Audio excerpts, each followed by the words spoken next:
আজ আমি বানাচ্ছি ব্রকোলির একটা দারুণ রেসিপি। এর জন্য প্রথমেই ব্রকোলিকে গরম জলে নুন দিয়ে ভিজিয়ে রেখেছি। এবারে কড়াতে সাদা তেল গরম করে দিয়েছি একটা তেজপাতা, 1 ইঞ্চি মতো একটা দারচিনি স্টিক, আর দিয়েছি হাফ চামচ জিরে। ব্রকোলি আমাদের অনেকেই খেতে পছন্দ করেন না। আপনারা একবার এইভাবে বানিয়ে দেখবেন, জানাবেন কেমন লাগলো। যখন জিরেটা চড়বড় করে ফাটতে আরম্ভ করেছে, সেই সময় আমি দিয়ে দিলাম আলুটা দিয়ে একটু নুন দিয়ে আমি নেড়েচেড়ে নিলাম।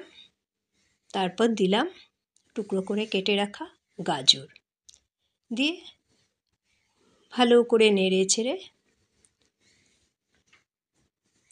একটু ঢেকে রাখলাম।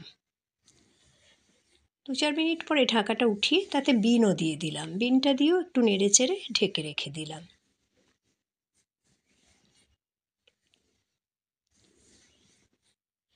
একটু পরে ঢাকাটা খুলে তাতে দিয়ে দিলাম জল ঝরিয়ে রাখা ব্রকোলিগুলো, দিয়ে ভালো করে নেড়ে চেড়ে তাতে দিলাম কিছুটা কড়াইশুঁটি, আর দিলাম 2-4টে চেরা কাঁচা লঙ্কা।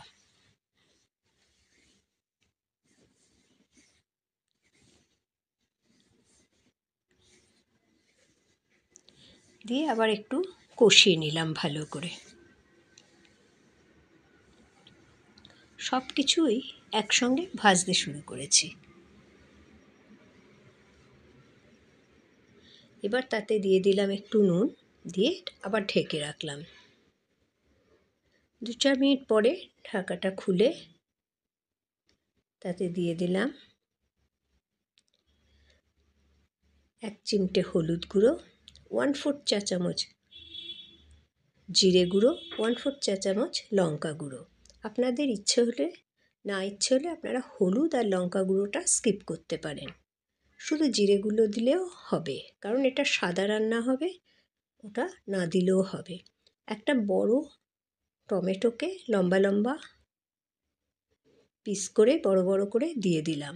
এই সময় আপনারা দেখতে পাচ্ছেন আলুটা সম্পূর্ণ সেদ্ধ হয়ে গেছে। ঢেকে ঢেকে সেদ্ধ করাতেই সেদ্ধ হয়ে গেছে, ঢেকে ঢেকে ভাজাতেই সেদ্ধ হয়ে গেছে। এবার আমি একটা পেস্ট বানিয়েছি পোস্ত, চারমগজ, কাজু দিয়ে, সেটাকে একটু একটু করে দিয়ে কষাতে আরম্ভ করলাম।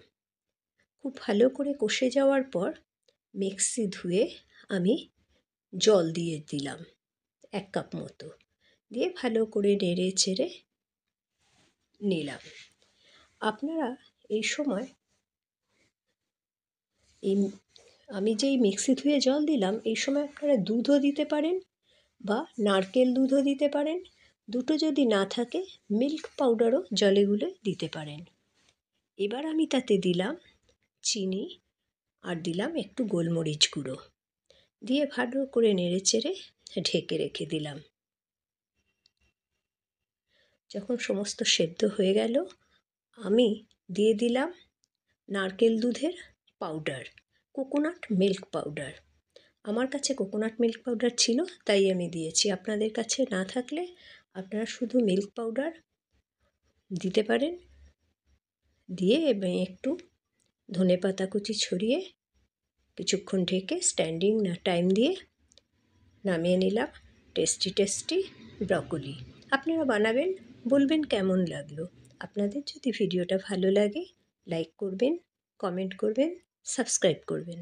থ্যাংক ইউ ভিডিওটা সম্পূর্ণ দেখার জন্য।